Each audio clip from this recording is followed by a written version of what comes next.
పూర్తి వివరాలకు చదవండి రేపటి అక్షర శిల్పం దినపత్రికలో. తెలంగాణ ఆంధ్రప్రదేశ్ ఎట్ దావోస్ పర్యటన. దావోస్ పెట్టుబడులు ఎవరి వైపు? మీకా మాకా అంటూ తెలుగు ప్రభుత్వాలు.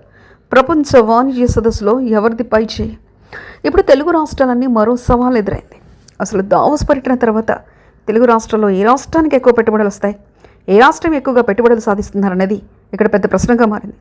అటు సుదీర్ఘ అనుభవం ఉన్న నారా చంద్రబాబు నాయుడు, మరోవైపు దూకుడుతూ ముందుకు వెళ్తున్న తెలంగాణ సీఎం రేవంత్ రెడ్డి ఇద్దరు పోటాపోటీగా దావోస్ పెట్టుబడులు ఆకర్షించడానికి సిద్ధమవుతున్నారు. ఇప్పటికే రేవంత్ రెడ్డి సర్కారు ఒక అడుగు ముందుకేసి పర్యటనలో బయలుదేరింది. ఇక నారా లోకేష్తో పాటు ఇది చంద్రబాబు నాయుడు కూడా దావోస్ పర్యటనకు వెళ్తున్నారు. అయితే వాణిజ్య సదస్సులో ఎవరు ఎక్కువ పెట్టుబడులు ఆకర్షిస్తారు, ఏ రాష్ట్రం ఎంతవరకు సాధిస్తున్నది ఇప్పుడు పెద్ద క్వశ్చన్. దావోస్ ప్రపంచ వాణిజ్య సదస్సు ఈ నెల 20వ తేదీ నుంచి 24వ తేదీ వరకు జరగనుంది. అయితే ఈసారి దావోస్ సదస్సుకు ఒక ప్రత్యేకత ఉంది. మిగిలిన రాష్ట్రాల మాట అటుంచితే రెండు తెలుగు రాష్ట్రాల మధ్య పెట్టుబడుల పోటీ మాత్రం విపరీతంగా ఉంది. రెండు కొత్తగా ఏర్పాటైన ప్రభుత్వాలే. గత ఏడాది దావోస్ పర్యటనకు తెలంగాణ ముఖ్యమంత్రి రేవంత్ రెడ్డి వెళ్ళినప్పటికీ అప్పుడు ఏపీలో అధికారంలో ఉన్న జగన్ టీం వెళ్ళలేదు. దీంతో పెద్దగా పోటీ గురించి చర్చకు రాలేదు. కానీ ఈసారి భిన్నమైన పరిస్థితే. ఇటు తెలంగాణ అటు ఆంధ్రప్రదేశ్ ప్రభుత్వాలు పెట్టుబడుల కోసం పోటీ పడుతున్నాయి. ఎవరెక్కువ రాష్ట్రానికి పెట్టుబడులు తెస్తారన్న దానిపై రెండు రాష్ట్రాల రాజకీయ పార్టీల నేతలు ఉత్కంఠగా ఎదురుచూస్తున్నారు. తెలంగాణ ముఖ్యమంత్రి రేవంత్ రెడ్డి ఇప్పటికీ సింగపూర్ పర్యటనకు తన బృందం నుండి కలిసి బయలుదేరి వెళ్లారు. అక్కడి నుంచి దావోస్ పర్యటనకు ఆయన వెళ్లనున్నారు.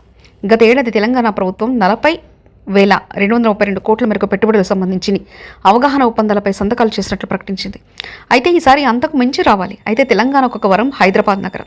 ఇక్కడ పెట్టుబడులు పెట్టేందుకు ఎక్కువ మంది ఉత్సాహం చూపుతారు.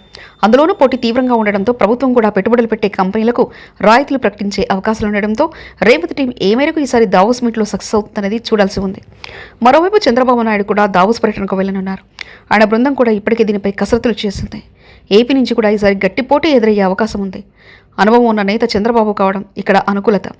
అయితే కొత్త రాజధాని అమరావతి, విశాఖపట్నం వంటి నగరాల్లో పెట్టుబడులు పెడితే ఇచ్చే రాయితీలను మరింతగా ఏపీ ప్రభుత్వం పెంచే అవకాశం ఉందని తెలిసింది.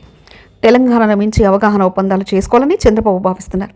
అదే సమయంలో తనకున్న పరిచయాలను కూడా చంద్రబాబు ఈ సందర్భంగా వినియోగించుకొని రాష్ట్రానికి కొత్త పరిశ్రమలు తెచ్చి ఉపాధి అవకాశాలు మెరుగుపరచాలని భావిస్తున్నారు. రేవంత్ రెడ్డి కూడా దావోస్ పర్యటనను ప్రతిష్టాత్మకంగా తీసుకోవడంతో రెండు రాష్ట్రాల మధ్య పోటీలో నెగ్గేదెవరు అన్నదానిపై రాజకీయంగా కూడా చర్చ మొదలైంది. మరిన్ని కథనాల కోసం సబ్స్క్రైబ్ చేసుకోండి మీ అక్షర శిల్పం.